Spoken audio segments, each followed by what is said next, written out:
Have you ever had a thought and you're wondering, is this really the Lord?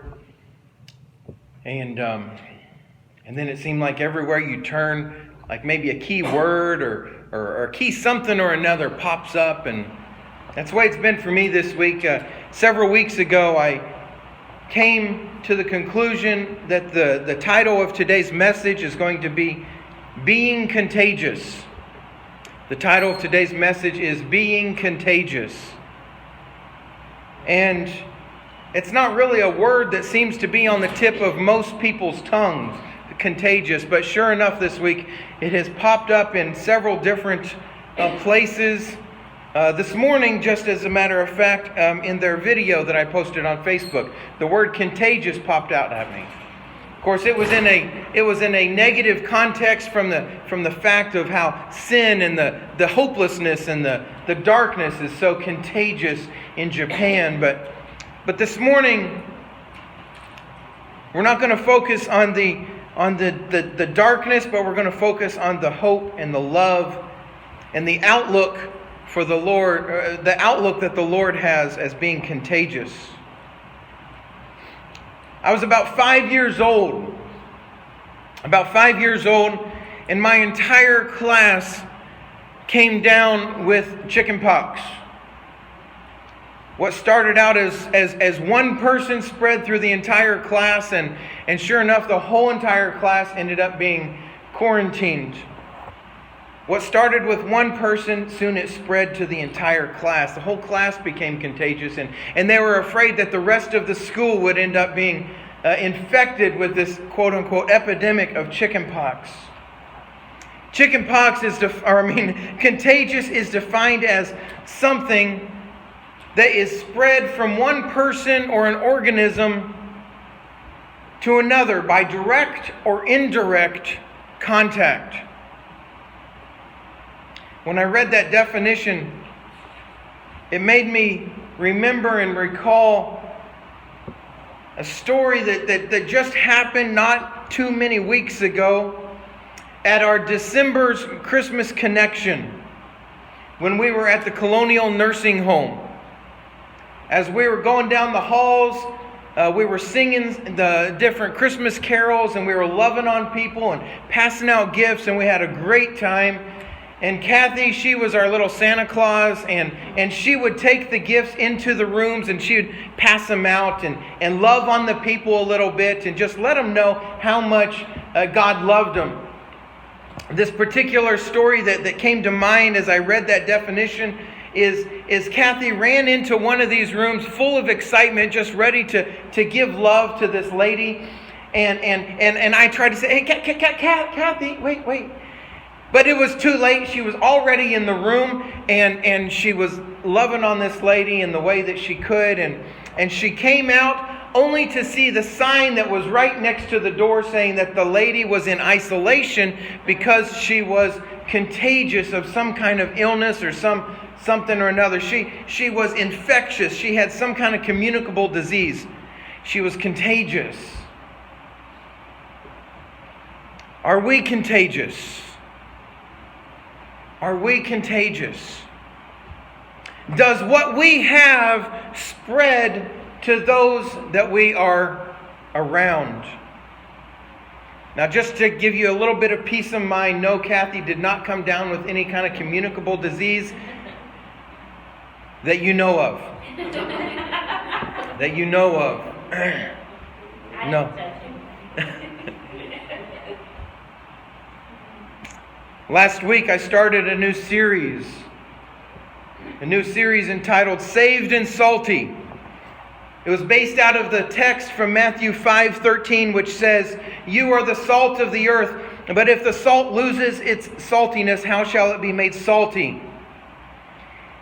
It is from then on good for nothing but to be thrown out and to be trampled underfoot by men.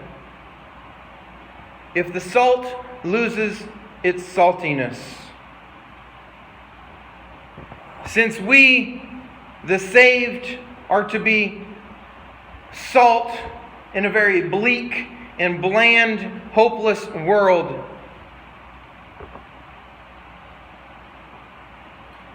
There's an unspoken essence in this verse, in this passage, that it is possible that we can lose our saltiness, our flavor, if you will, or our purpose, our taste, or for a more poignant emphasis, we can lose our impact. We can lose our impact on the world. The text this morning is coming from John 9. John 9, 1 through 39. Yes, every single one of those verses. John 9, 1 through 39. I'm going to read it quickly, and I'm just going to touch on some high points. As Jesus passed by, he saw a man blind from birth. His disciples asked him, "Rabbi, who sinned, this man or his parents, that he was born blind?" And Jesus answered, "Neither this man nor the parents sinned, but it happened so that the work of God might be displayed in him." I'm not going to dwell on this. This isn't the emphasis of my message this morning, so this is just a little freebie. I know you didn't pay for this little nugget that I'm going to give you, but when life deals you a bad hand, don't trade the hand in for another. Because the Lord could be using that hand to give the Lord glory. When we are dealt a bad hand, we can either take control of it and let it fester inside our hearts, and it can cause anger and bitterness, or we can let the Lord deal with it and He will receive glory. Verse 4. "I must do the work of Him," Jesus says, "who sent me while it is day. Night is coming when no one can work. While I am in the world, I am the light of the world." When he had said this, he spat on the ground, made clay with the saliva, and he anointed the eyes of the blind man with the clay, and said to him, "Go, wash in the pool of Siloam," which meant sent. So he went away and washed and returned seeing. Verse 8, "The neighbors and those who had previously seen that he was blind said, 'Is this not he who sat and begged?'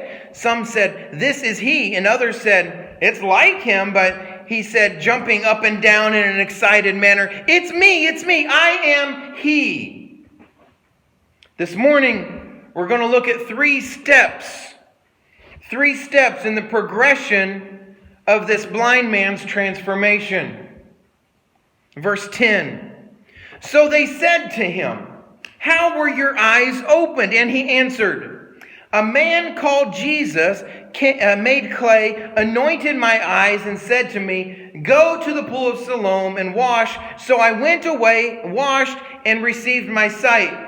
And they said to him, 'Where is he then?' He says, 'I don't know.'" Verse 13, "They brought the man who had been blind to the Pharisees then. Now it was a Sabbath day when Jesus made the clay and opened his eyes. Therefore the Pharisees also asked him," the blind man, "how he received his sight. And he said to them, 'He put clay on my eyes, and I washed, and now I see.'" Some of the Pharisees says, "This man is not from God because he does not keep the Sabbath day." And others said, "How can a man who is a sinner do such signs?" So there was a division among them. Verse 17, "Then they said to the blind man again, 'What do you say about this man? What do you say about him since he opened your eyes?' And he said, 'He is a prophet.' But the Jews did not believe concerning him that he had been blind and received his sight until they called the parents of the one who had received his sight. And they asked them, 'Is this your son, whom you say was born blind?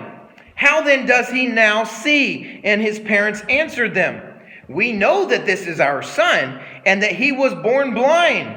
But how he now sees, we don't know. And how he opened, or how his eyes were opened, we don't know that either. He is of age. Go ahead and ask him yourself.' His parents said this because they feared the Jews. For the Jews had already agreed that if anyone confesses that he was the Christ, he would be put out of the synagogue. Therefore his parents said, he is of age, ask him. Verse 24. So again they called the man who was blind and said to him, give glory to God. We know that this man is a sinner. He said, I don't know that he is a sinner. I know one thing. I was blind, but now I see. Then they said to him again, what did he do to you? How did he open your eyes? And he answered them, I told you already. You do not listen. Why do you want to hear it again? Do you also want to become his disciples? So the blind man's getting a little bit ticked off at this point, right? I mean, he's sitting there, he's being, just harassed at least 4 times now. What happened? What happened? What happened? What happened? And he's telling them the story hasn't changed one bit.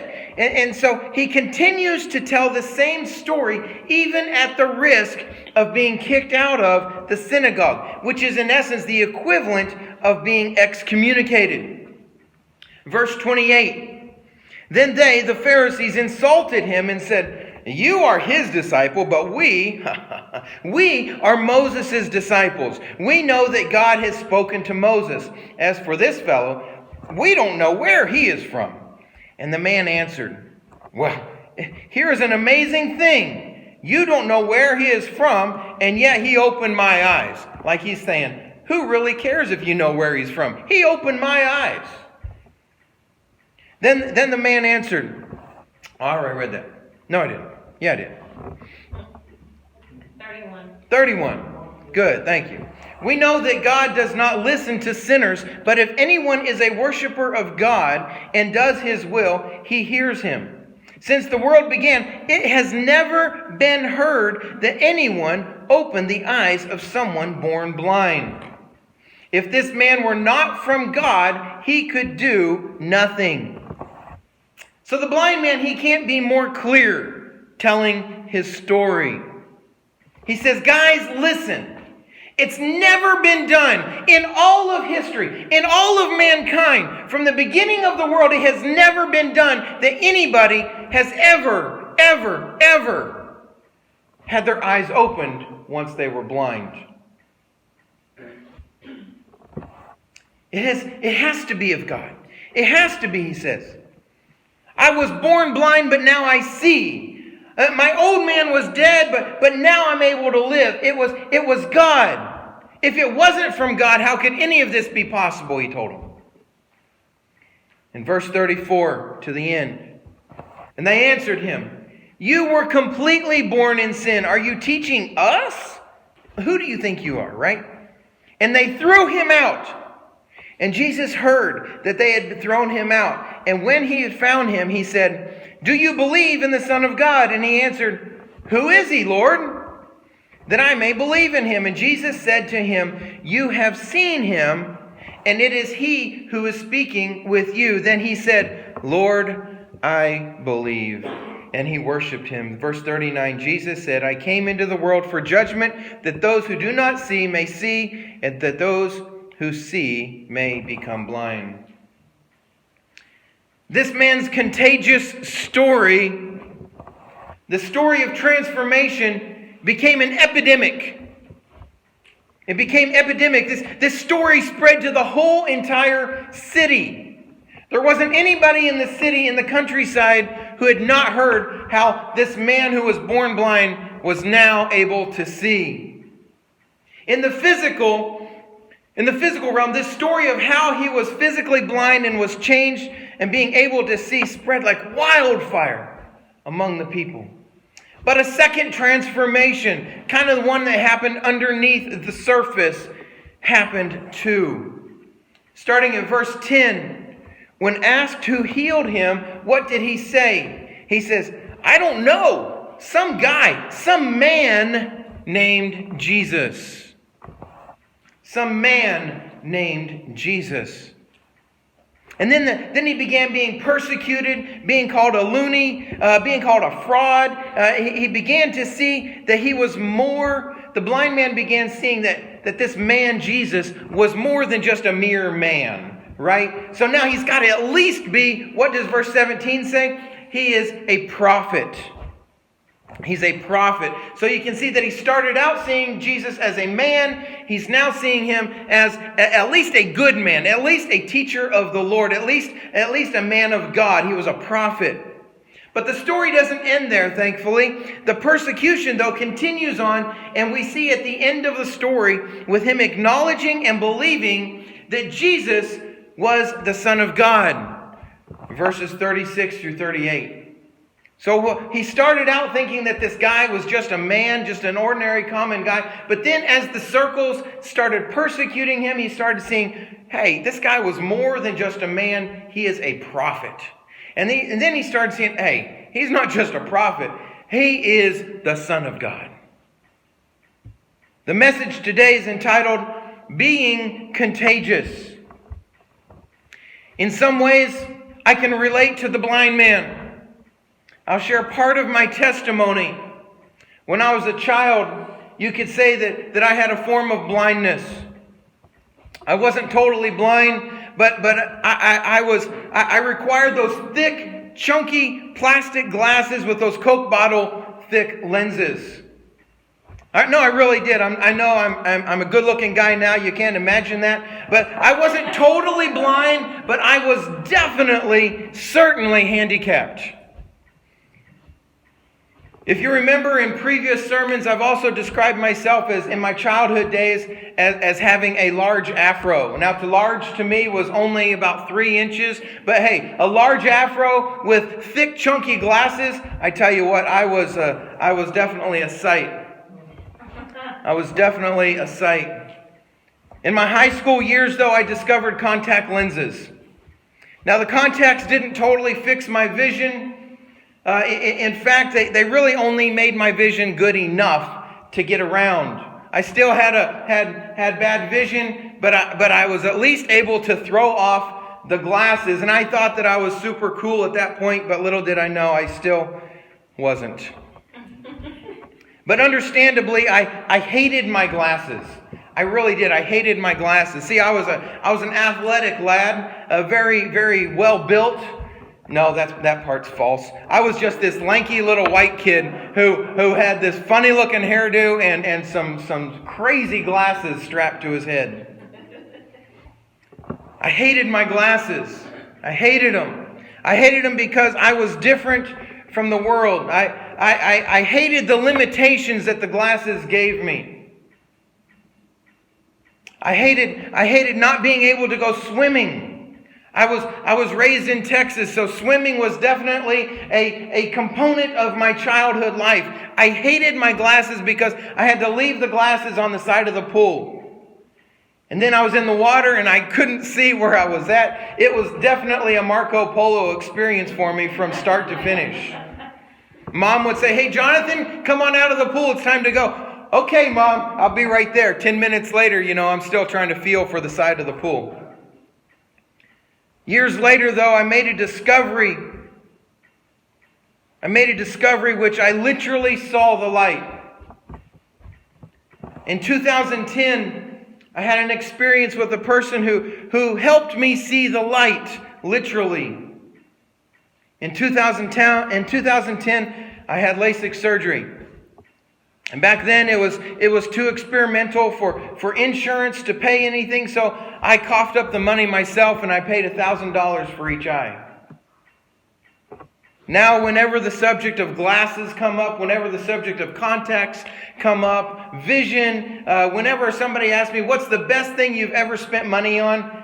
LASIK surgery is always the number one answer that I'm quickly and I proudly tell them that I spent my $2,000 on. $2,000 has revolutionized my eyes, and therefore it has revolutionized my life. Now I can go swimming. I can play with my kids.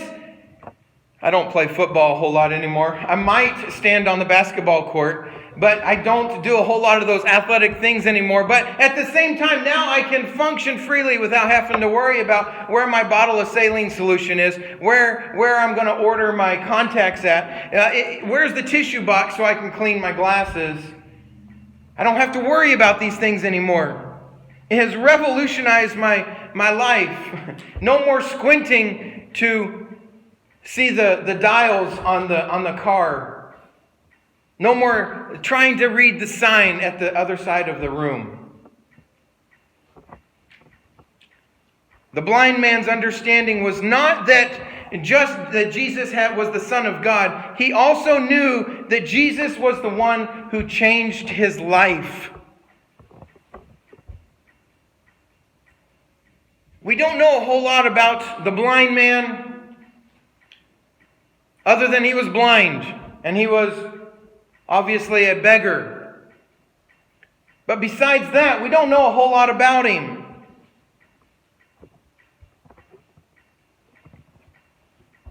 Like the blind man in our text, he and I, once we could see, our confidence levels skyrocketed. Our confidence levels skyrocketed. Now I'm going to tell you 3 things that happened when his vision was restored, when he saw the change, the change that he experienced through Christ, this change in his life. 3 things happened. First thing is, his confidence skyrocketed. His confidence rose. Like the blind man in this text, he and I, once we could see, our confidence level skyrocketed. I thought I was the coolest guy in class until everybody reminded me that I'm still the weirdo with the funny looking hair. And I was still quite obnoxious, kind of like I am today. In the face of persecution and exile, literally exile from his culture, from his society that we see in verse 25, the blind man stood his ground with confidence. Do you have any idea what it would have been like to sit there and tell the Pharisees off? That took some serious backbone. Once we know what we know, it doesn't matter what kind of persecution or expense is related. Once we know what we know, once we know who we are, it doesn't matter what anybody else says about us. When we know who Christ is, when we know who Christ is, when we know that He is the Son of God and that He loves us, even when we were blind, even when we were a beggar, even when we were nasty, when He loves us like that, when we know that,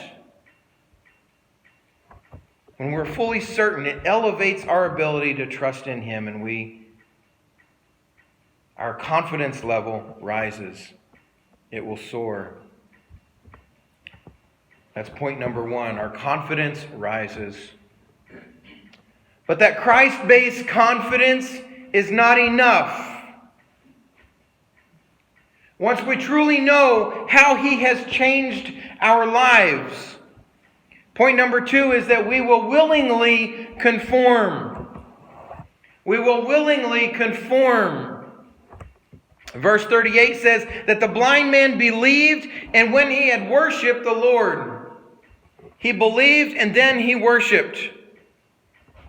When we know who Christ is, it makes the conformity, it makes the obedience so much easier to do.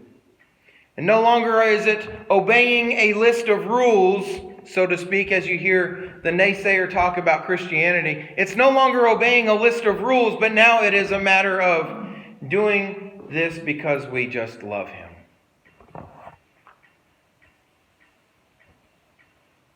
Like I said, though we don't know much about the blind man or what became of him, because he's never mentioned to my knowledge in the rest of Scriptures. We don't know what became of him, but I feel confident. I feel quite certain that he never went back to his former ways, to his former life of blindness. Would you? I feel confident that he moved forward from that day forward. Once he allowed Christ, yes, I said that, once he allowed Christ to transform his life, he conformed to Christ's ways. Even to the point of dogmatically standing up against the religious rulers of the day. See, I say that once he allowed, because, he had a choice. He had a choice. I mean, granted, he was just standing there, and maybe, just maybe, he didn't know that this guy Jesus had just spat on the ground. Maybe he didn't know that Jesus was mixing up some mud. And maybe, just maybe, he didn't know that Jesus had picked up that mud. And maybe, just maybe, he didn't know that Jesus was going to put it on his eyes. But all of a sudden, that mud was on his eyes. And now he's faced with a choice. He could bat Jesus' hands away, right? He could have. But he's given another choice. And that choice was, am I going to go to the pool of Siloam and wash this muck off? Right? He could have said, I'm not going to listen to you. Who do you think you are? You just put mud in my face. Right? And he could have just wiped it out. He had a choice. But he allowed Jesus to tell him what to do. He submitted to him. He conformed to the ways of Christ. I got off note there for a little bit, but that's okay. Once he allowed Christ to transform his life, to conform it to his ways, even to the point of standing up against the religious rulers. When our lives have been so transformed that we know that it's because of Christ, our confidence level rises. And we willingly conform to Christ's ways. And lastly, when our lives have been so transformed that we know the good news is only because of Christ, we become contagious. We become contagious. Like you and I, the blind man had a choice. 4 times he was asked, what happened to you? 4 times they said, can you tell us the story again? What happened? And 4 times the blind man had the choice of saying, I don't know, man. I was just standing there. And now I can see. He could have said, I don't know what happened. Yeah, I was blind before. He could have said, but now I see. See, here's this thing. The last few days I've been doing this homeopathic mud wash on my eyes, and I've been doing this thing that I saw on television, and then I went down to this special water and I washed my face, and now I can see. He could have said all of that, right? But he didn't leave Jesus out. Right? Y'all see that? He included Jesus through his entire story. How many times do we have good things happen in our lives and we forget to leave Jesus in the story? Right? How many times do we go about our day and we have a green light, let's say, and we forget to thank God for the green lights? It's hard enough to thank God for the red lights in life. But what about the green lights? Are you at least including Jesus in the good things of your life? Or do you just go through life thinking that, oh, I'm just doing this thing, and I forget to leave Jesus in the story? See, he had a choice. But thankfully, he did not leave Jesus out. He didn't do that. The news was too good. The news was too good. And so what happens? The whole entire town, there was a lot of people in Jerusalem, just so you know. The whole entire town, city of Jerusalem, and the surrounding area knew what happened to the blind man. They all showed up and they're like, what in the world? He says, hey, I was blind, but now I see. The blind man became a contagious disciple. Even the Pharisees recognized this fact and they said, hey, you're his disciple, but we're not. Right? He became a contagious disciple. A contagious believer even. He became a contagious proclaimer of the power of the transformation that could only come through Jesus Christ.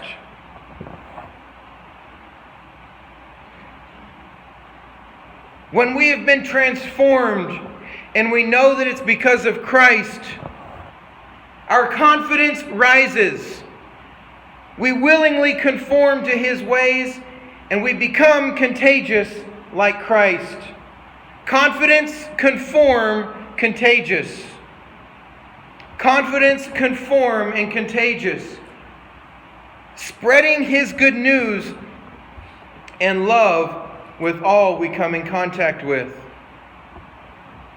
Confidence, conform, and contagious like Christ.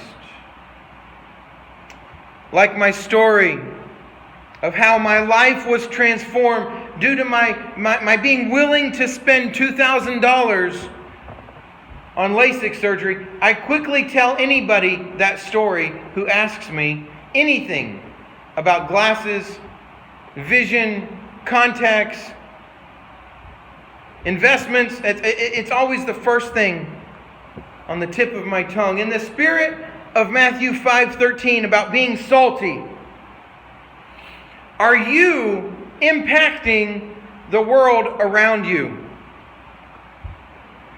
Are you impacting that hopeless, bland world around you? Or have you lost your saltiness?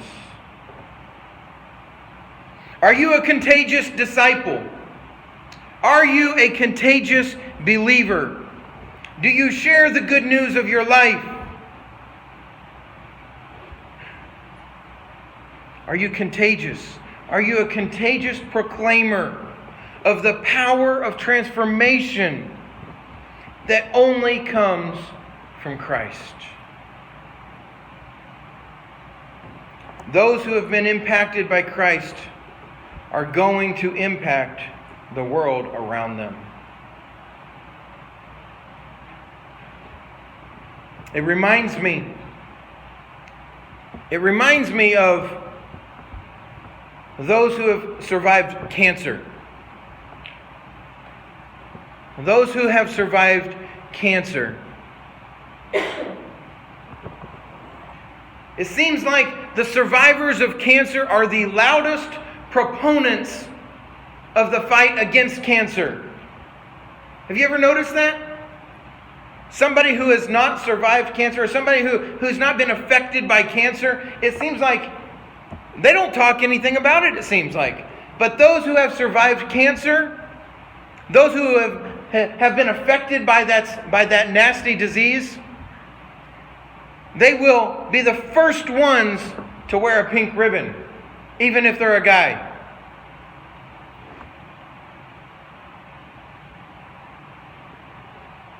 Those who have been given a second, maybe a third or a fourth lease on life, a chance at life, are the loudest proclaimers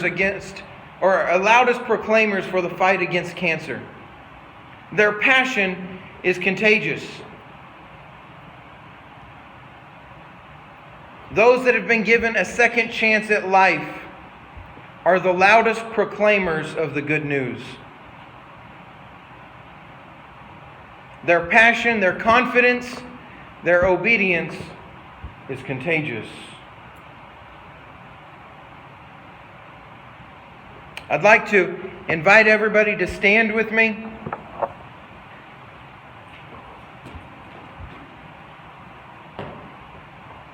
We're going to do something a little bit different this morning.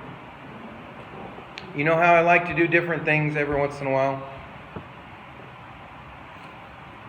I'm going to ask everybody to come forward to the altar this morning for our altar call.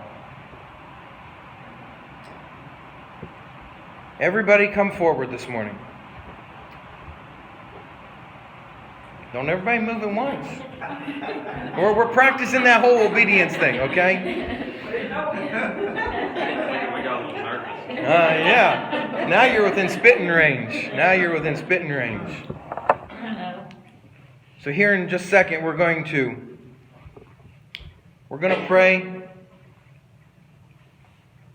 But while you're standing here in just a moment, we're also going to take communion while we're up here. And I want you to think about two things for me.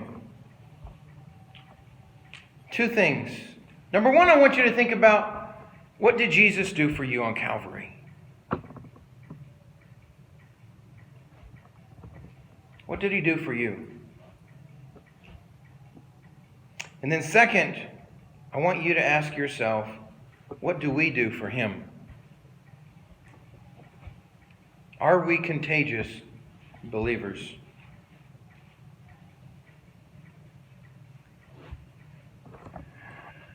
If you've not experienced this amazing power, this life transformation that I've talked about a little bit this morning, the kind that increases your confidence, the kind that motivates you to comply, if you've not experienced that yet this morning, then I would invite you to talk with me. I'd love to introduce you to not just the man, not just the prophet, Jesus, but rather the Son of God.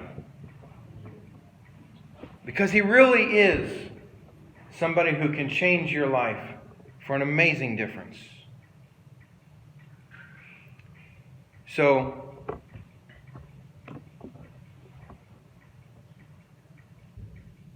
that being said, we're going to take communion.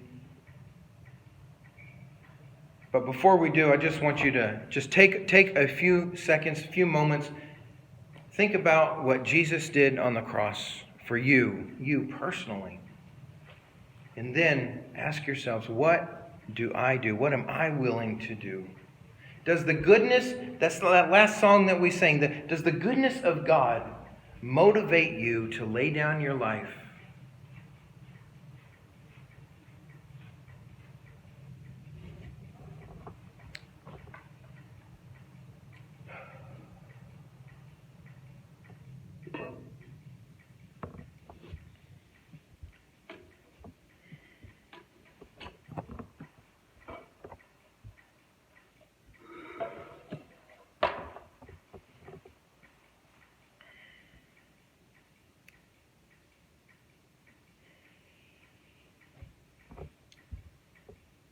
Lord, I believe that you are speaking to us this morning.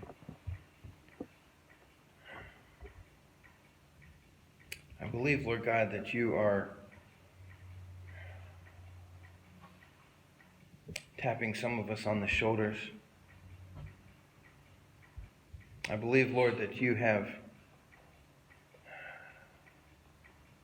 even put your arms around some of these people here this morning, Lord God, and said, will you believe?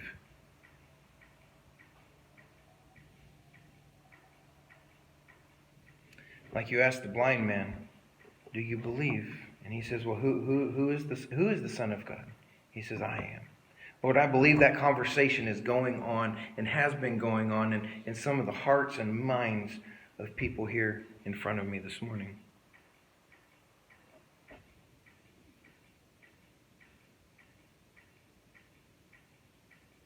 Lord, where would we be? Where would we be if it wasn't for Calvary? Lord, I'm so thankful for the work that you did on the cross for me.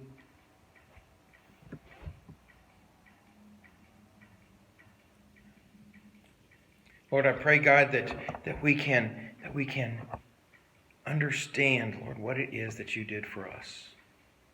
And Lord, once we have that full understanding, Lord, I pray, God, that we can move forward. Lord, that we can help proclaim the goodness of God. Because, Lord, that's what we're here for. That's what we're here for.